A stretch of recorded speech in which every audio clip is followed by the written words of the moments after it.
जय श्री कृष्ण। राधे राधे फ्रेंड्स, कैसे हैं आप सब। मेरे लड्डू गोपाल चैनल में आप सभी का स्वागत है।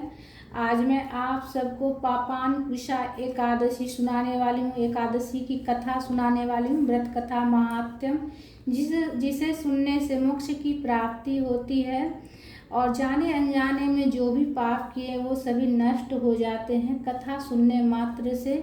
तो कथा पूरा सुनिएगा फ्रेंड्स। तो हाथ में पुष्प लेकर हम कथा पढ़ेंगे, खाली हाथ कथा नहीं पढ़ी जाती है। कथा इस प्रकार से है, कथा पूरा सुन लीजिएगा। युधिष्ठिर ने कहा, हे कृष्ण, अश्विनी मास के शुक्ल पक्ष की एकादशी का क्या नाम है तथा उसके व्रत करने से क्या क्या फल प्राप्त होता है, सो सब कृपा पूर्वक कहिए। श्री कृष्ण जी ने कहा, हे राजन, अश्विनी मास के शुक्ल पक्ष की एकादशी का नाम पापानकुशा एकादशी है। इसका व्रत करने से मनुष्य के समस्त पाप नष्ट हो जाते हैं।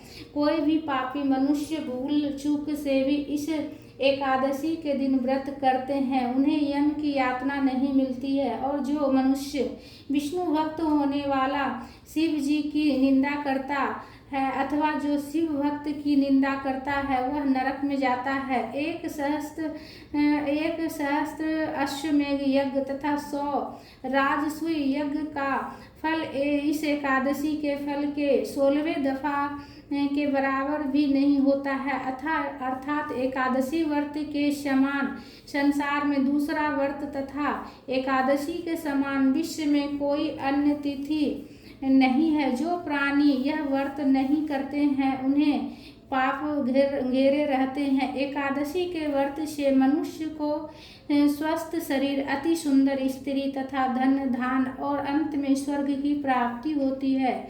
जो भक्तजन इस एकादशी के व्रत में रात्रि जागरण करते हैं उन्हें स्वर्ग की प्राप्ति होती है। जो मनुष्य इस व्रत को करते हैं उनके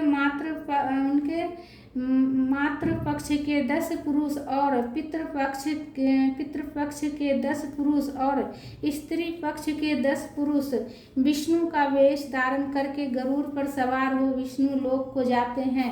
जो पुरुष पापानकुशा एकादशी के दिन भूमि, गौ, अन्न जल, उपान्न, वस्त्र, छत्र आदि वस्तुओं का दान करते हैं उन्हें यमराज के दर्शन नहीं होते हैं।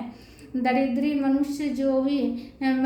मनुष्य को भी यथाशक्ति कुछ न कुछ दान देकर कुछ पुण्य संचय करना आवश्यक है। जो मनुष्य तालाब, बगीचा, धर्मशाला, प्याऊ, अन्य क्षेत्र भी आदि बनवाते हैं उन्हें यम की यातना नहीं मिलती है। वह लोग इस लोक में स्वस्थ दीर्घायु वाले तथा धन्य दान से पूर्ण होकर सुख भोगते हैं तथा अंत में स्वर्ग को जाते हैं। इस दिन सवा मरीचा पुण्य का सागर होना चाहिए। कथा महात्म्य संपूर्ण हुआ। बोले विष्णु भगवान की जय। पापानकुशा एकादशी कथा महात्म्य संपूर्ण हुआ। हाथ में जो पुष्प है वो प्रभु के चरणों में समर्पित करेंगे। तो कमेंट में जयकारा जरूर लगाइएगा फ्रेंड्स। विष्णु भगवान जी की जयकारा जरूर लगाइएगा और कथा पूरा सुन लीजिएगा। राधे राधे, प्रेम से बोलिए राधे राधे। और पूजा का वीडियो चैनल पर आ चुका है, तो पूजा भी एक बार आप देख लीजिएगा, पूजा विधि। राधे राधे।